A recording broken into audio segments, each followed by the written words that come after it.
नमस्कार मंडळी. बुक टॉकच्या पुढील भागात तुमचं मनापासून स्वागत आहे. आज आपल्या बरोबर आहे फॉरेन्सिक ऑडिटर आणि आर्थिक गुन्हेगारीचे अंतरंग या पुरस्कार विजेत्या पुस्तकाच्या लेखिका डॉक्टर अपूर्वा जोशी आणि या पुस्तकाचे शब्दांकन ज्यांनी केले आहे ते अनुभवी अनुवादक, लेखक आणि अमलताश बुक्स या प्रकाशन संस्थेचे संस्थापक श्री सुश्रुत कुलकर्णी. आर्थिक गुन्हेगारीचे अंतरंग या पुस्तकामध्ये फॉरेन्सिक अकाउंटिंग सारख्या क्लिष्ट विषयाची माहिती तसेच आर्थिक घोटाळे कसे व का होतात याची सर्वसामान्यांना समजेल अशा सोप्या शब्दात माहिती सांगितलेली आहे. हे पुस्तक वाचताना आपण एखादी गूढ कादंबरी वाचत आहोत असंच वाटतं. इतकं हे सगळं रहस्यमय आहे. सत्यम घोटाळा हा या पुस्तकाचा गाभा असला तर इतर अनेक घोटाळ्यांबद्दल या पुस्तकात खूप विस्ताराने माहिती दिलेली आहे. हे पुस्तक तुम्ही अवश्य वाचा. डॉक्टर अपूर्वा जोशी यांची मी थोडक्यात ओळख करून देते. डॉक्टर अपूर्वा जोशी या risk management consulting private limited या कंपनीच्या टेक्नॉलॉजी व ड्यू डिलिजन्स विभागाच्या प्रमुख आहेत. त्या भारतातील वयात सर्वात लहान अशा सर्टिफाईड फॉरेन्सिक अकाउंटिंग प्रोफेशनल आणि सर्टिफाईड फ्रॉड्स एक्झामिनर आहेत. कॉर्पोरेट जगात या त्यांच्या संशोधन क्षमतेमुळे त्या प्रसिद्ध आहेत. अलीकडेच त्यांची निवड 10,000 विमेन या प्रतिष्ठेच्या जागतिक उपक्रमातील सदस्य म्हणून झाली आहे.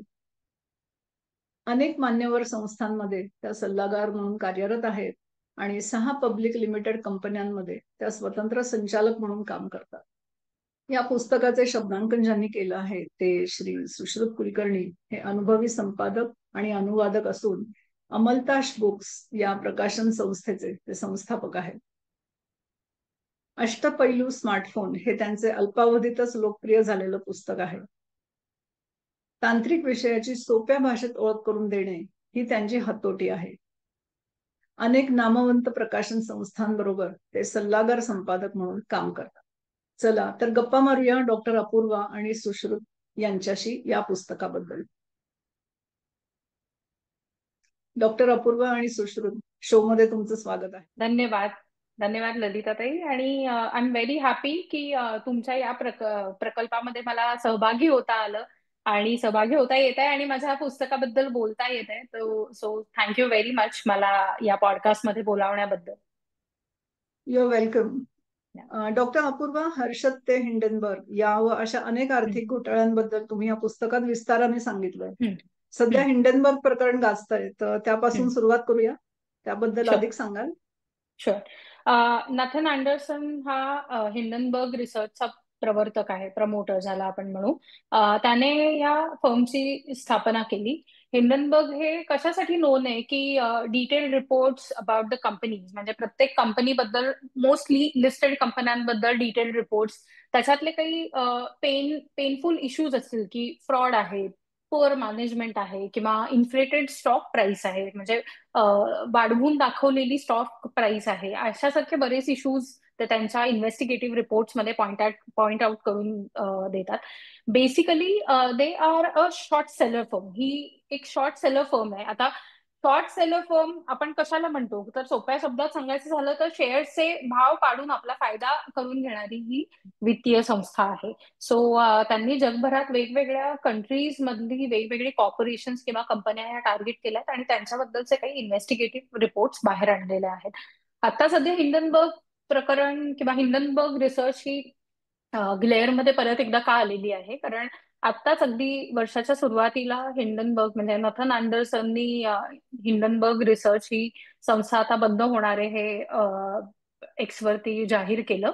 आणि त्याच्या अराउंड एक कॉन्ट्रोवर्सी काय होती की एक अँसन हेज फंड म्हणून एक मोएस कसम या इसमाची फर्म आहे आणि ऑन्टारिओमध्ये एक केस फाईल झाली ज्याच्यामध्ये असं दिसतंय की अँसन हेज फंड ही जरी अगदी वेल्दी किंवा रिच लोकांचे फंड्स मॅनेज करणं किंवा असेच मॅनेज करणं असं करत असेल, तरी हिंडनबर्ग रिसर्च आणि अँसन हेज फंडने एकत्र काम केलेलं आहे. दादर त्यांच्यामधले म्हणजे नथन अँडरसन आणि अँसन हेज फंड यांच्यामधले काही ईमेल्स पण बाहेर आलेले आहेत ज्याच्यामध्ये असं पॉइंट आउट झालेलं आहे की अँसन हेज फंडनी काही टिप्स नथन अँडरसन यांना हे रिपोर्ट्स तयार करताना दिलेले आहेत आणि पुढे हे नथन अँडरसन यांच्या हिंडनबर्ग रिसर्चनी पुढे हे रिपोर्ट्स बाहेर आणलेले आहेत. सो याच्यामध्ये झालेलं काय आहे, म्हणजे इश्यू काय आहे, की या सगळ्या प्रकरणात हिंडनबर्ग रिसर्च ही कुठल्याही इंडिपेंडंट पद्धतीने किंवा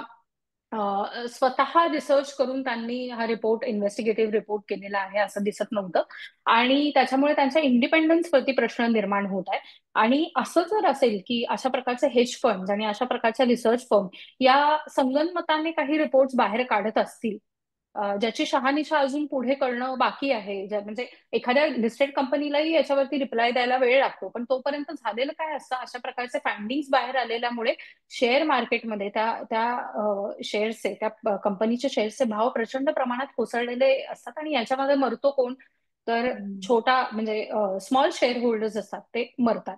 सो याच्यामध्ये काय आहे की अशा प्रकारे हेज फंड आणि रिसर्च कंपन्या जर एकत्र काम करत असतील, इंडिपेंडेंटली काम करत नसतील, तर याचा असा अर्थ आहे की खूप मोठी काय म्हणतात, स्मॉल शेअर होल्डर्सची खूप मोठी वेल्थ ही वाईप आउट होतीये, जे सिक्युरिटीज मार्केटसाठी फार धोकादायक आहे. त्याच्यामुळे आत्ताच हा ओंटारिओमध्ये ही केस फाईल झालेली आहे. सो आता in the coming times or in the coming months हे खूप इंटरेस्टिंग असेल की हिंडनबर्ग रिसर्चचं नक्की भवितव्य काय आहे, नथन अँडरसन आणि त्याच्या कंपनीवरती काय प्रकारचे चार्जेस प्रूव्ह होत आहेत, म्हणजे सिक्युरिटीज मार्केटमध्ये धोका निर्माण केल्यामुळे असं काही प्रूव्ह होतंय का, की असे चार्जेस कुठे त्यांच्यावर अँसन हेज फंड किंवा या रिसर्च वरती लागतायत का, हे पुढे पाहणं जास्त इंटरेस्टिंग असेल. आणि मला इथे सांगायला नक्की आवडेल की माझं हे पहिलं मराठीतलं पुस्तक आहे जे फायनान्शियल क्राईम किंवा आर्थिक घोटाळे यांच्यावरती प्रकाश पाडतं, याच्याबद्दल एक अवेअरनेस क्रिएट करतं. त्यातूनही हे पहिलं पुस्तक आहे की जे आम्ही 100 वर्षातले घोटाळे काय पद्धतीने बदललेले आहेत हे कव्हर केलेलं आहे या पुस्तकामध्ये. आणि त्याच्यामध्ये हे टाइम रिलेव्हंट बनवण्यासाठी आम्ही लेटेस्ट जे होतं, हिंडनबर्ग रिसर्चने अदानी कंपनीज वरती जे काही चार्जेस लावलेले होते, जो काही रिसर्च रिपोर्ट त्यांचा बाहेर आलेला होता, तर सर्वसामान्य लोकांना ते कळण्यासाठी की काय नक्की हे चार्जेस किंवा काय नक्की हे आरोप केले गेलेले होते. आणि दुसरी बाजू ही मांडलेली आहे की अदानी यांनी याच्यावरती, या कंपनीने काय रिप्लाय दिलेला आहे, की समजा 100 चार्जेस असतील तर त्या 100 चार्जेस वरती अदानींचं काय म्हणणं आहे, हे पण आम्ही त्या पुस्तकामध्ये मांडलेलं आहे. आणि हे पुस्तक ज्या वेळेला पब्लिश झालं त्यावेळेला असंच होतं की वेट अँड वॉच, कारण हे सगळं आता आता नेमकं पब्लिक लाईफ आणि लेअर मध्ये आलेलं आहे. तर पुढे नियामक याच्यावर कारवाई कशी करतायत किंवा कोण खरं कोण खोटं हे पुढे येत्या काही वर्षातच आपल्याला कळेल. सो हा सगळा भाग हिंडनबर्ग रिसर्च वरती, हिंडनबर्ग रिसर्चच्या कामावरती लाईट पाडणारं हे पहिलं मराठी पुस्तक आहे. खरं आणि इतकं छान त्याच्यात विस्तृत सांगितलंय की पुस्तकामधनं खूप माहिती मिळते. तोच उद्देश आहे की मराठीत लिहिण्याचं कारण असं होतं की एरवी आम्ही या 15 वर्ष या फील्डमध्ये आम्ही काम करतो. एरवी आम्ही शेकडो पानांचे रिपोर्ट्स बनवतो इंग्लिश लँग्वेजमध्ये, कारण ती प्रोफेशनल लँग्वेज आहे. पण मराठी लँग्वेजमध्ये लिहिण्याचं, मराठी भाषेमध्ये असं पुस्तक लिहिण्याचं पहिलं क्रेडिट जे असेल ते राजहंस प्रकाशनाचे सर्वेसर्वा दिलीप माजगावकर आणि त्यांच्या सुविद्य पत्नी रेखा माजगावकर यांना आहे. कारण त्यांनी मला खूप हे पुस्तक लिहिण्यासाठी त्यांनी मला खूप कन्व्हिन्स केलं. त्यांनी मला खूप ऊर्जा दिली, खरं सांगायचं तर, की मी हे पुस्तक लिहू शकते. हा आत्मविश्वास या दोघांनी दिला आणि हे माझ्याकडनं काम करवून घेतलं. आणि हे पुस्तक being in the Marathi language हे अगदी खेड्यापाड्यापर्यंत गेलेलं आहे. साध्यातला साधा माणूसही वाचू इच्छितोय आणि वाचतोय आणि त्याच्यातून धडे घेतोय की फ्रॉड होतात कसे, आणि मी माझे आणि माझ्या कुटुंबाचे इंटरेस्ट किंवा माझी आर्थिक सुरक्षा ही मी कशी याची कशी मी जपणूक करू, याचे धडे तो या पुस्तकातनं घेत. याबद्दल मला खूप समाधान आहे याच्याबद्दल. निश्चितच. सुश्रुत, भारतातील आर्थिक घोटाळे हा खरं तर खूपच व्यापक विषय आहे. पुस्तकामध्ये कोणते घोटाळे समाविष्ट करावे, कोणते वगळावे, हे तू कसं ठरवलंस ते सांग ना आम्हाला. पुस्तकाची मूळ कल्पना आहे ती अपूर्वा आणि मयूर जोशी यांची होती आणि ते या विषयातले तज्ज्ञ आहेत. मी गेली अनेक वर्ष फायनान्स या विषयावर रेग्युलर वाचन करत असल्यामुळे बिझनेस स्टँडर्ड किंवा इकॉनॉमिक टाइम्स, मला या विषयाची आवडही होती. तर त्यामुळे अपूर्वा आणि मयूरनी मूळ जे पुस्तकाचं स्केलेटन केलं होतं त्यावर आम्ही काम केलंच. त्याचा मुख्य थ्रेड सत्यम घोटाळ्याचा होता. पण मला असं वाटलं लेखक म्हणून की सत्यम घोटाळा होऊन काही वर्ष झाली आहेत आणि आर्थिक गुन्हेगारी तर ही कायम राहणार आहे. आणि जसे जशी टेक्नॉलॉजी इम्प्रूव्ह होते तसतसे आर्थिक गुन्हेगार नवीन नवीन युक्त्या शोधून काढून तिचा वापर करतायत. त्यामुळे मग त्यानंतर जे घोटाळे झाले, सायबर अटॅक्स असतील किंवा हिंडनबर्ग असेल, जो नवा होता अगदी, जी कॉन्ट्रोवर्सी झाली. त्यानंतर व्हिडिओकॉनचा एक घोटाळा होता ICICI बँकेचा. तर असे सगळे मी माझ्या वाचनात त्यांना सुचवले आणि मयूर आणि अपूर्वा दोघांनाही ती कल्पना आवडली. त्यांनी त्याला मान्यता दिली. त्यामुळे ते नवे काही मी सुचवले. असं ठरलं की सत्यम हा एक मुख्य धागा आहे आणि त्या सारखेच अनेक लहान मोठे घोटाळे भारतात झालेत. म्हणजे अगदी गेल्या शतकात शेअर बाजार सुरू झाला तेव्हा त्यातल्या चुनीलाल नावाच्या एका मोठ्या ब्रोकरनी केलेला घोटाळा आणि त्यामुळे बँक बुडाली, तिथपासून ते आजच्या हिंडनबर्ग पर्यंत त्या प्रत्येक ह्याच्यात काही ना काही साम्य आहे. आणि त्या मूळ सत्यमच्या धाग्याशी हे कुठेतरी समांतर जाणारे आहेत. तर अशा प्रकारे आम्ही त्या पुस्तकाची रचना केलेली आहे. ओके अपूर्वा, हर्षद मेहता प्रकरण होऊन आता 31 वर्ष झाली, पण अजूनही त्याबद्दल लिहिलं जातं, बोललं जातं, वेबसिरीज आली आहे त्याच्यावर. तर त्याबद्दल काय सांगाल? हर्षद मेहता प्रकरण वेब सिरीज खूप साऱ्या लोकांनी पाहिलीच असेल, पण हर्षद मेहता प्रकरणामध्ये हे अगदी प्रकर्षाने दिसतं की हर्षद मेहताने किती चालाखीने बँकांना टोप्या घातल्या आणि साध्या, अगेन स्मॉल शेअर होल्डर या सगळ्या, जेव्हा मी ज्या वेळेला स्टॉक मार्केट फ्रॉड्स म्हणते त्यावेळेला सर्वात जास्त सामान्य गुंतवणूकदाराचं नुकसान होतं. सो किती चालाखीने त्याने सामान्य गुंतवणूकदाराचे पैसे हे लुबाडले त्या काळामध्ये. त्या काळामध्ये टेक्नॉलॉजी खरं इतकी विकसित नव्हती, पण तरीही त्याने त्या विश्वासाचा किती मोठा फायदा उठवला, त्यातून त्याने त्याच्या पर्सनल असेट्स किती बिल्ड केल्या. सो एकूण बघायचं झालं म्हणजे हर्षद मेहता हे प्रकरण तर वाचक नक्की वाचतीलच, पण एकूण बघायचं झालं तर टाइम टू टाइम हे असंच दिसतं की प्रत्येक फ्रॉडस्टर हा आपल्याकडे असलेल्या ज्ञानाचा वेगवेगळ्या पद्धतीने मॅन्युप्युलेशन करायला करण्यासाठी कसा यूज करतो. की एकीकडे त्याने बँकिंग आणि फायनान्शियल इन्स्टिट्यूशनला मोठा धक्का दिला, एकीकडे गव्हर्नमेंट त्यावेळेला खडबडून जागं झालं. हा ज्या वेळेला प्रकरण हे ज्या वेळेला लाईट मध्ये आलं त्यावेळेला 1992 मध्ये, आणि सामान्य शेअर होल्डर्स याच्या पुढे याच्यामुळे किती अतोनात नुकसान झालं. याच्यामधनं शिकणं पण एकच आहे, शिकायलाही एकच मिळतं की कितीही मोठी व्यक्ती आपल्या समोर येऊन काहीही सांगत असेल, गुंतवणुकीबद्दल सांगत असेल, त्यावेळेला तुम्ही क्रॉस चेक 10 वेळा केलं पाहिजे, कारण हा तुमचा खूप हार्ड अर्न मनी आहे. तुम्ही ज्या वेळेला तो बँकांमध्ये ठेवताय आणि तुमची बँक पुढे त्या पैशाचं काय करते याच्याबद्दल एखाद्या सामान्य नागरिकाने नक्की जागरूक राहायला पाहिजे. हा एक संदेश या प्रकरणातून मी द्यायचा प्रयत्न केलेला आहे. अरे वा, छानच. घोटाळे उघडकीस आणताना फॉरेन्सिक ऑडिटिंगची काय भूमिका असते?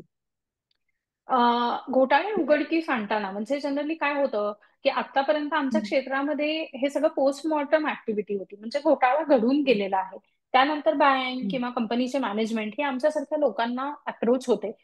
पहिल्यांदा त्यांना कुठल्या बेसिसवरती घोटाळा झालेला आहे, संशयित कोण आहे याची थोडी थोडी माहिती भेटींमधनं देते. आणि त्यावेळेला ज्यावेळेला आमचे अपॉइंटमेंट होते, म्हणजे वेदर गव्हर्नमेंट एजन्सीज अपॉइंट अस किंवा कंपनी मॅनेजमेंट अपॉइंट अस, आम्हाला तिथे जाऊन बघावं लागतं की या लोकांना जे वाटतंय ते तसंच आहे का. जेव्हा आम्हाला आमच्या प्रिलिमिनरी एक्झामिनेशन मधनं म्हणजे सुरुवातीच्या काही चाचण्यांमधनं कळतं की हो घोटाळा झालेला आहे, तिथून पुढे आमचं काम चालू होतं. तर मी पुस्तकातही म्हणलंय तसं घोटाळ्यांना कुठलीच दिशा नसते, फॉरेन्सिक अकाउंटिंगला कुठलीच दिशा नसते. दिशाही आम्हाला ठरवायची असते त्यावेळेच्या परिस्थितीवरनं, त्यावेळेच्या माणसावरनं. एक क्वांटिफिकेशन ज्याला आम्ही म्हणतो की किती घोटाळ्याची रक्कम असेल यावरनं आम्हाला ती दिशा ठरवावी लागते. याच्यामध्ये कोण कोण सहभागी आहे, कधी स्वतः प्रवर्तकच सहभागी असतात, कधी बाहेरचे वेंडॉर्स म्हणजे काय, जे कंपनीला मालाचा पुरवठा करतात, जे कंपनीला वेगवेगळ्या प्रकारच्या सर्व्हिसेस सेवा देतात, अशा प्रकारचा कोणी माणूस ह्या कंपनीमधल्या माणसाबरोबर इन्व्हॉल्ड आहे का, आणि तो किती पॉवरफुल आहे हेही आम्हाला चेक करावं लागतं. आतले किती एम्प्लॉईज इन्व्हॉल्ड आहेत हे आम्हाला बघावं लागतं. सो या सगळ्याचा पूर्ण अभ्यास करून आम्हाला हा फ्रॉड कसा झाला असेल याची एक लॉजिकल मांडणी करावी लागते. याची सुरुवात कुठून झाली आणि हा थांबलाय कुठे, किंवा आता याची स्टेज काय आहे, ही आम्हाला मांडणी करावी लागते. आणि त्या पद्धतीने आम्हाला पुरावे गोळा करावे लागतात.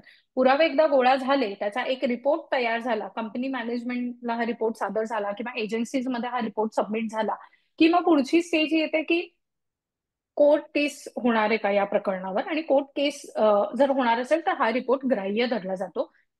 ज्या वेळेला मोठे घोटाळे असतात, पॉन्झी स्कीम्स किंवा पिरामिड स्कीम्स असतात, त्यावेळेला चार्जशीट दाखल होते. या चार्जशीट दाखल होताना ह्या अशा प्रकारच्या रिपोर्ट्सचा आधार घेतला जातो, या पुराव्यांचा आधार घेतला जातो, आणि पुढे कोर्ट केस चालू होते. आणि then it depends on the court की कोर्ट काय पुढे या प्रकरणाचा छडा लावतीये.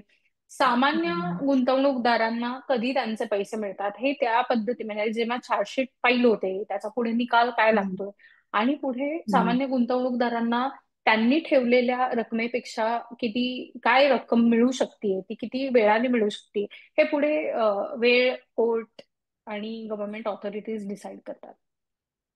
ओके, बर. सुश्रुत, तुझ्या मते या घोटाळ्यांमधून व्यक्ती आणि संस्था काय महत्वाचे धडे घेऊ शकतात? व्यक्ती आणि संस्था हे दोन्ही तसे वेगळे करून चालणार नाहीत, कारण शेवटी संस्था बनतात त्या व्यक्तींच्याच बनतात.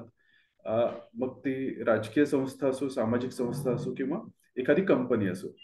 तर समाजाचा जो कलेक्टिव्ह कॉन्शियसनेस आहे, समाजातली जी एकंदर नैतिकता आहे, त्यातूनच या गोष्टी बनत जातात.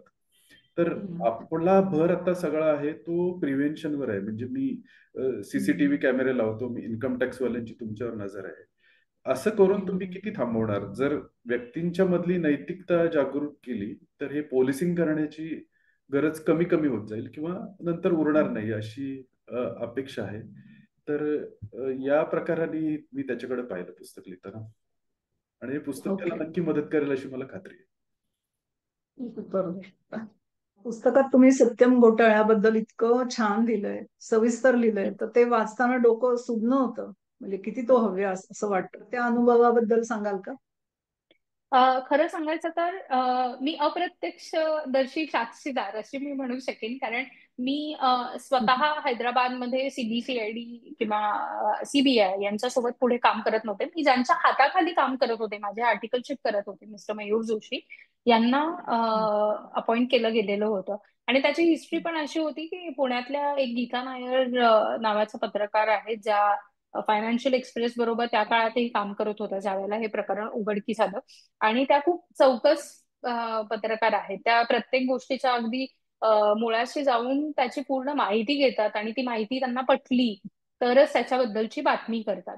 तर गीता नायर यांना मयूर जोशी ऑलरेडी माहिती होते, आणि हे प्रकरण आय थिंक त्याच्या आधी एका आर्टिकलमध्ये मयूर जोशी फॉरेन्सिक अकाउंटंट या सगळ्याचा उल्लेख केला गेलेला होता. ज्यावेळेला हे प्रकरण उघडकीस आलं त्यावेळेला तिथे पोलिसांना हे कळून चुकलेलं होतं की हे नॉर्मल म्हणजे की हे नेहमीच त्यांच्या पठडीतलं प्रकरण नाहीये. खून झालाय, मारामारी झालेली आहे, चोर पळून गेलेला आहे, असं काही झालेलं नाहीये. हे त्यांना जे दिसतंय त्याच्यापेक्षाही एकदम वेगळं प्रकरण आहे. त्यानंतर त्यांनी तिथे प्रिंटआउट्स काढायला सुरुवात केली सॉफ्टवेअर मधनं, की काही पुरावे मिळतात का. कारण पोलिसांना त्यावेळेला दिशा कळत नव्हती काय करायला पाहिजे. आणि त्यांना लक्षात आलं की आपल्याला जे सॉफ्टवेअर मध्ये समोर कम्प्युटरवर दिसते त्याचेच प्रिंटआउट्स घेऊन खोली भरवून आपल्याला काही मिळणार नाहीये. त्याच्यामुळे त्यांनी ज्यावेळेला फॉरेन्सिक अकाउंटंट हे गुगलला विचारलं, त्यावेळेला Mayur Joshi being one of the youngest forensic accountants in the country, Mayur जोशींबद्दलचं गीता नायर यांनी लिहिलेलं आर्टिकल त्यांना मिळालं. मयूर जोशींना त्यांनी ताबडतोब बोलवून घेतलं, आणि त्यांना ज्यावेळेला पटलं की हा फॉरेन्सिक अकाउंटंट ज्याला फायनान्शियल अँगल माहिती आहे आणि ज्याला टेक्नॉलॉजी अँगल माहिती आहे, हा आपल्याला या प्रकरणामध्ये मदत करू शकतो, त्यावेळेला CBCIDनी एक multi disciplinary investigation team form केली आणि त्याचा सभासद म्हणून यांना घेतले. मयूर जोशींची भूमिका ही याच्यामध्ये प्रचंड म्हणजे अर्थपूर्ण आहे, कारण त्यांच्या इन्व्हेस्टिगेटिव्ह, त्यांच्या अकाउंटिंग स्किल्समुळे ही केस सोडवण्यात CBCIDला मोठं यश आलं. हे खुद्द त्यावेळेचे DIG लक्ष्मीनारायण जे होते यांनी एका खूप मोठ्या कॉन्फरन्समध्ये येऊन सांगितलं. सो हे घडत असताना मयूर जोशी स्वतः 1-2 महिने हैदराबादला होते, आणि मी हम्म. पुण्यामध्ये ऑफिसमध्ये माझ्या बाकीच्या टीममध्ये होते आणि तिथून मी माझ्या सरांना टीव्हीवरती बघायचे, नॅशनल न्यूज चॅनल्स वरती बघायचे. आणि बिंग अ फॉरेन्सिक अकाउंटंट आणि केस चालू आहे म्हणून त्यांना खूप कमी डिटेल्स बाहेर देता यायची. सगळं आता आत्ता कुठल्या स्टेजमध्ये आहोत, आम्हाला काय काय मिळालंय, हे सगळं टीव्ही समोर किंवा मीडिया समोर बोलण्याची त्यांना परवानगी नव्हती. पण सर्टनली हम्म. त्यांना काही इन्फॉर्मेशन मीडियाला किंवा गुंतवणूकदारांना बोलता येईल अशा पद्धतीने ते वृत्तपत्रांना, हम्म. माध्यमांशी बोलायचे. सो हे मी सगळं बघायचं. हम्म. हे माझ्यासाठी खूप लर्निंग होतं, कारण मी अगदी हे घडलं त्यावेळेला 19-20 वर्षाचे होते आणि मला माझ्या समोर ते आदर्श म्हणून होते. म्हणजे मला कळत होतं की हम्म. आपले सर नॅशनल इम्पॉर्टन्सचं कुठेतरी खूप मोठं काम करतायत आणि आपल्याला हम्म. अशाच प्रकारे इम्पॉर्टंट काम जे ज्याचं आपल्याला सॅटिस्फॅक्शनही मिळतंय, पण ज्याच्यामुळे सरकारला, शेअर होल्डर्सना, गव्हर्नमेंट एजन्सीजना सर्वतोपरी मदत मिळते, अशा प्रकारचं काम आपल्यालाही करायचंय हे मी ठरवलेलं हम्म. होतं. आणि ज्या वेळेला सर परत आले, ज्या वेळेला सत्यमची चार्जशीटही दाखल झाली, त्यानंतर सरांनी एक एक एक एक त्यांचे अनुभव आम्हाला सांगायला सुरुवात केली की घोटाळा कसा झालेला होता. म्हणजे काही काही घोटाळे शेवटी हम्म. आम्ही सत्यम असो किंवा एखादं मोठं प्रकरण असो त्याच्याशी रिलेट करतो आणि थोडीशी आम्हाला घोटाळे शोधायची जी दिशा मिळते ती या सगळ्या लर्निंग मधनं मिळते. सो मला विचाराल तर मला सत्यम जसं जसं घडत होतं आणि त्यानंतर सर आले इन्व्हेस्टिगेट करून हा सगळा मॅटर, त्यानंतर मला हे सगळं प्रत्यक्षदर्शी त्यांच्याकडनं ऐकता आलं. कारण तुम्ही बघितलं असेल तर फॉरेन्सिक अकाउंटंट्स यांनी बाहेर येऊन फार कधी काही घोटाळ्यांबद्दल ते बोललेले आहेत वगैरे, कारण त्यांच्यावरतीही खूप सारी बंधनं असतात. तुम्हाला खूप सारे नॉन डिस्क्लोजर अग्रीमेंट साईन करावे लागतात. एखादं इन्व्हेस्टिगेशन ऑनगोईंग असताना तर कोणीच त्याच्याबद्दल नीट माहिती देऊ शकत नाही, कारण अर्थाचा अनर्थ होऊ शकतो सांगितलेल्या गोष्टीबद्दल. तर इथे ज्या माणसाने प्रत्यक्ष हे इन्व्हेस्टिगेशन केलेलं होतं त्याच्याकडनं आम्हाला खूप शिकायला मिळालं. आम्हाला पुढे आमच्या इन्व्हेस्टिगेशनसाठी डायरेक्शन मिळाली आणि so on the story continue जसं आहे ते. तू मगाशी म्हणालास की अर्थव्यवस्था किंवा आर्थिक या फायनान्स या विषयांवर तू अनेक वर्ष वाचतोयस. पण हे या पुस्तकाचं शब्दांकन करताना तुला काही वेगळा अभ्यास करायला लागला? हो, या पुस्तकाचं शब्दांकन करताना थोडा अभ्यास करावाच लागला, कारण मी म्हटलं तसं दोन अत्यंत तज्ज्ञ लोकांनी हे पुस्तक लिहिले आणि त्या क्षेत्रात ते दिग्गज आहेत. तर त्यामुळे नेमका सत्यम घोटाळा कसा झाला याचा मला मुळापासून सगळे संदर्भ पाहायला लागले. मग ते संदर्भ अपूर्वाला मी विचारले आणि मग त्याचा उलगडा होत गेला. म्हणजे जसं एखादा सस्पेन्स उलगडत जातो तसा त्या घोटाळ्याचा काय संबंध होता, कुठल्या गोष्टींचा, ते तर अभ्यास त्याचा करावा लागला. दुसरं म्हणजे यात आम्ही कसं वापरलंय, ज्याला तांत्रिक भाषेत हेरिंग बोन स्ट्रक्चर असं म्हणतो. म्हणजे मधली एक मोठी स्टोरी असते आणि त्याला अनेक छोट्या छोट्या स्टोरीज जोडलेल्या असतात. तर सत्यम घोटाळा हा इंडिकेटिव्ह घोटाळा आहे भारतातल्या मनोवृत्तीचा, एका व्यावसायिक मनोवृत्तीचा. तर तसे अनेक छोटे छोटे घोटाळे पण आम्ही त्याला जोडत गेलो आणि त्यातून ती कथा जी आहे ती कथावस्तू तयार होत गेली. तर या प्रकारे आम्ही याची रचना केलेली आहे.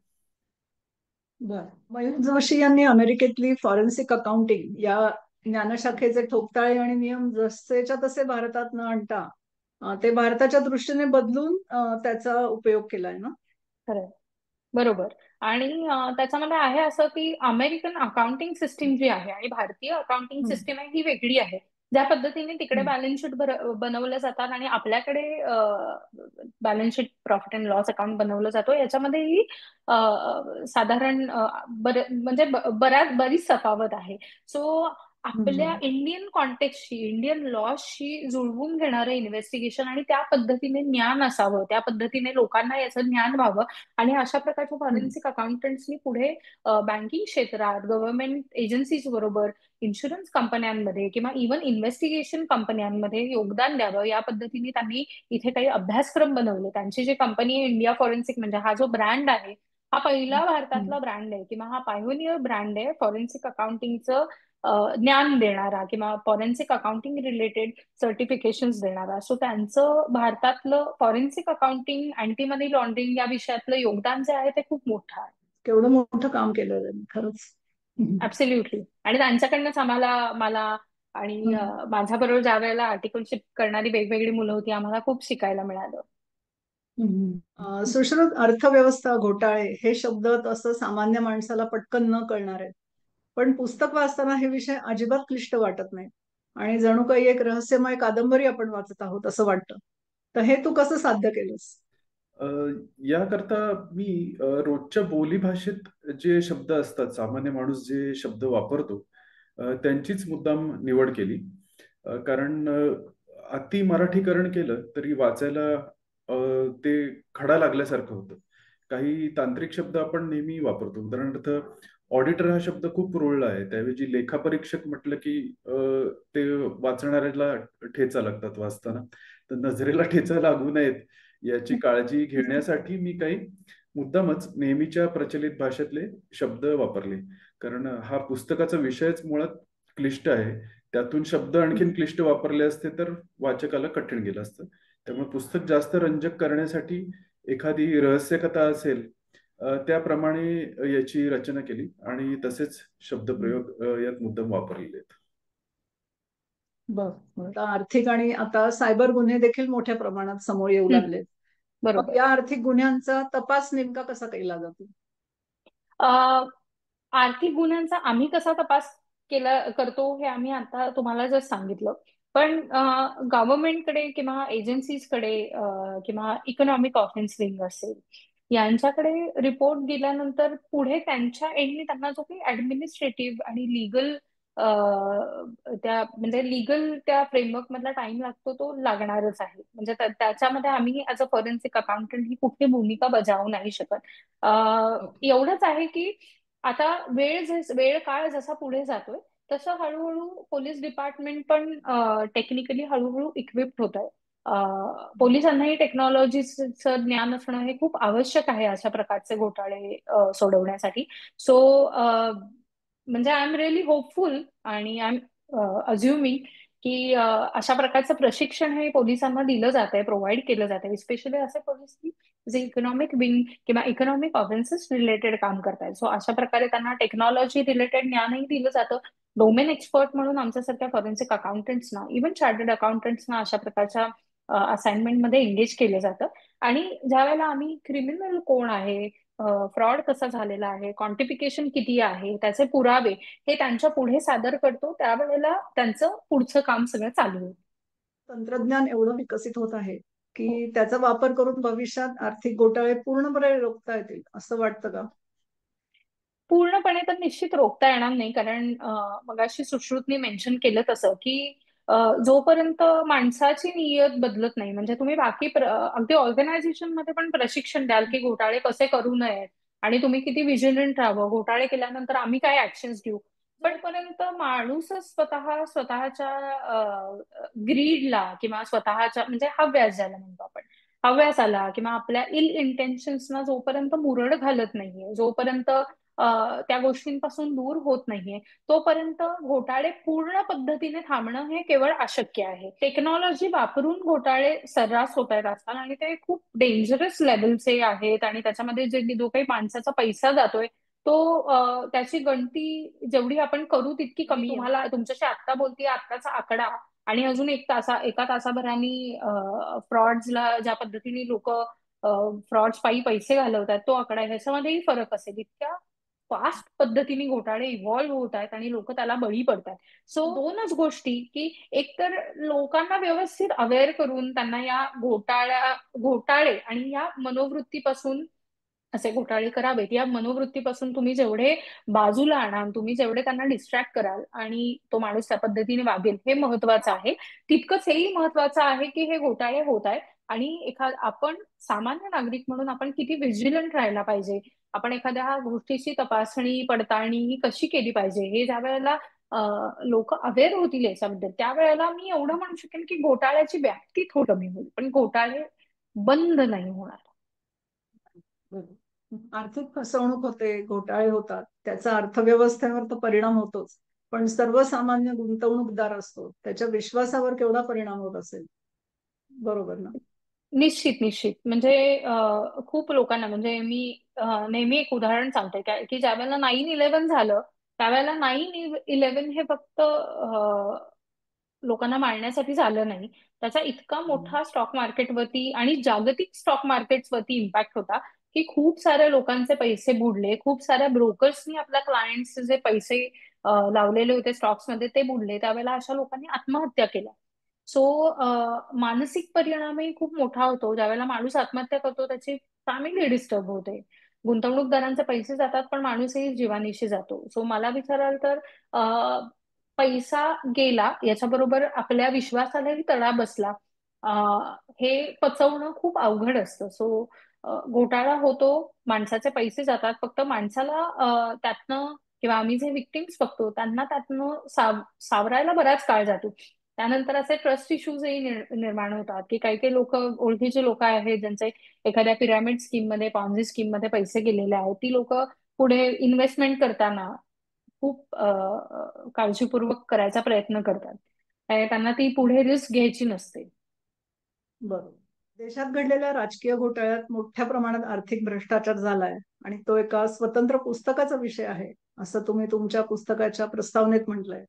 तर हे पुस्तक वाचकांच्या भेटीला कधी येणार? इतक्यात तरी मी त्याच्यावरती काम करत नाहीये आणि मला माहिती नाही, मी असा काही कुठला प्लॅन आता केलेला नाहीये. पण असं काही जर मी केलं त्यालाही निश्चित 2-3 वर्ष लागतील, कारण खूप मोठं होईल ते पुस्तक.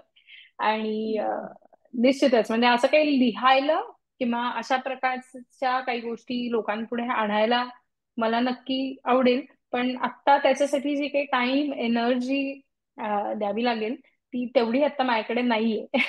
एक आम्ही काय करतो की वेगवेगळ्या वृत्तपत्रांमधनं, वेगवेगळ्या मॅगझिन्स मधनं, वेगवेगळ्या ब्लॉग्स मधनं आम्ही घोटाळे कसे बदलत चाललेले आहेत, लोकांनी काय करायला पाहिजे, त्याचे रेड फ्लॅग्स काय असतात, हे आम्ही सोप्यातल्या सोप्या भाषेमध्ये लिहून आम्ही लोकांना खूप अवेअर करायचा प्रयत्न करतोय. सो मला असं वाटतं की इवन ही पण सारी आर्टिकल्स मी कंपाईल केली तरी त्याचं एक 300-400 पानाचं पुस्तक होऊन जाईल. निश्चितच. आणि ते खूपच लोकांना उपयोगी पडणार.